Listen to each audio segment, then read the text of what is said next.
Hello everyone, welcome to my channel. I hope everyone is having a wonderful day. Before starting the video, please go ahead and hit the subscribe button and give this video like up. In a jaw-dropping development that has fans of both the young and the restless and the bold and the beautiful buzzing, rumors are swirling that Audra Charles's new perfume empire may not be as original as it seems. Could it be that the sultry businesswoman with a dark past borrowed, or outright stole, her signature formula from a rival across the soap opera universe?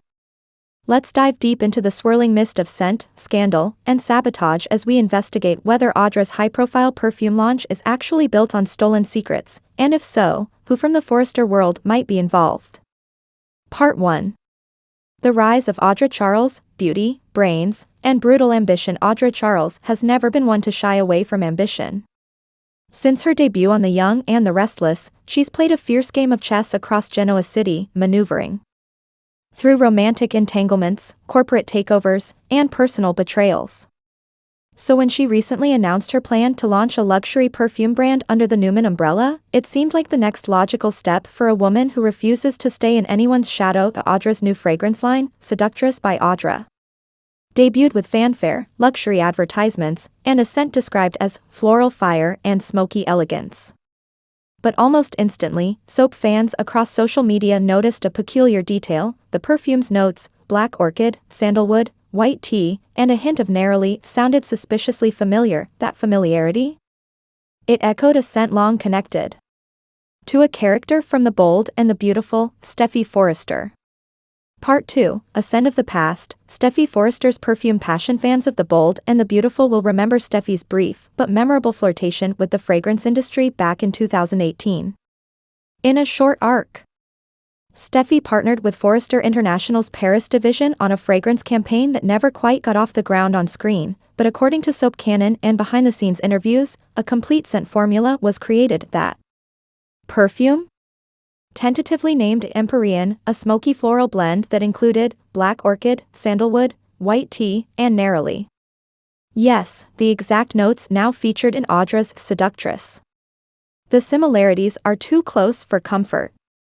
And if what's being whispered behind the scenes is true, then the link between Audra and Steffy may go far deeper than scent alone. Part 3, When Worlds Collide, a cross-soap scandal brews. Crossovers between YNR and B&B have happened before. Characters like Sheila Carter, Deacon Sharp, and Lauren Fenmore have danced between both shows. But a secretive intellectual property theft storyline? That's new, according to one theory floating around fan circles and hinted at in recent episodes. Audra may have had a quiet rendezvous with someone from the Forrester camp, someone with access to old fragrance formulas. And if that person was feeling vengeful, underpaid, or simply bored, handing over Empyrean could have been an easy way to make fast cash. Names being floated? Zend Forrester, Paris Buckingham, and even Thomas Forrester, who has dabbled in branding campaigns in the past. Could Thomas, newly reformed but always ambitious, have handed over the formula in a moment of weakness? Or, more likely, did Audra seduce the formula out of someone? Part 4, The Paris Connection. What did Audra really do in France? In a flashback-heavy episode of YNR, Audra briefly mentioned spending time in Europe during her rebranding phase, before coming to Genoa City. Now, that vague timeline is under the microscope. Could Audra have visited Paris? Could she have interned or consulted briefly with an arm of Forrester Creations, and gotten access to the scent that was locked away in the archives? Sources close to the show hint that upcoming episodes may feature a mysterious package arriving at Newman Media, postmarked from Paris, containing an old press kit marked Empyrean. If that happens, it would be a smoking bottle. Part 5. The legal fallout. Will Steffy sue? Let's say the rumors are true. Let's say Seductress is just Empyrean with a new label. What happens next, knowing Steffy Forrester and the ruthlessness of the Forrester legal team? A lawsuit would be the next logical move. Could we be gearing up for a courtroom drama that pits two powerful women head-to-head across soap boundaries? Imagine the setup: Forrester Creations versus Newman Media, Steffy versus Audra, Eric, Ridge, and Carter all weighing in. Victor Newman might even call in the big guns to protect Audra's interests, possibly bringing Michael Baldwin out of semi-retirement. A Courtroom clash like this could open the door for B&B and YNR to do a true crossover week, something fans have begged for years. Part 6. Romantic repercussions, who else is involved? This scandal could unravel far more than just a business venture. Audra has been romantically linked to several Genoa City men, including Kyle Abbott, Nate Hastings, and even Tucker McCall. If one of them helped fund the fragrance line without knowing the truth, they could be pulled into the legal mess too. Even worse, if it turns out that one of Audra's lovers knew she was using stolen IP, the betrayal could have explosive consequences. Over on B&B, if Thomas, Zend, or even RJ had anything to do with the leak, it could send ripples through the Forrester family and destabilize the entire brand, just as Hope for the Future tries to relaunch. Part 7. Audra's secret weapon, could she turn the tables? Audra isn't one to back down. If she's cornered, expect her to go nuclear. She may have leverage, emails, NDAs, or even a former fling with someone high up at Forrester International.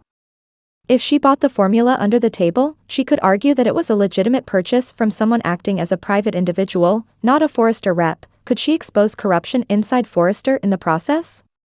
Could someone in the Paris division be scapegoated for selling Empyrean out from under Steffy's nose? Audra might spin the narrative in her favor, painting herself not as a thief, but as a savvy entrepreneur who outplayed a legacy brand. And we all know how well she spins stories. Part 8. What happens next? Fan predictions and writer teasers. The showrunners of YNR have dropped cryptic hints in interviews. Audra's past in Europe will come back to haunt her, and what you smell isn't always what you get. Meanwhile, B&B teasers mention a betrayal from across the ocean and Forrester family secrets resurfacing. The clues are all there. Fans are predicting a late summer crossover arc, with Steffy traveling to Genoa City undercover to investigate the theft.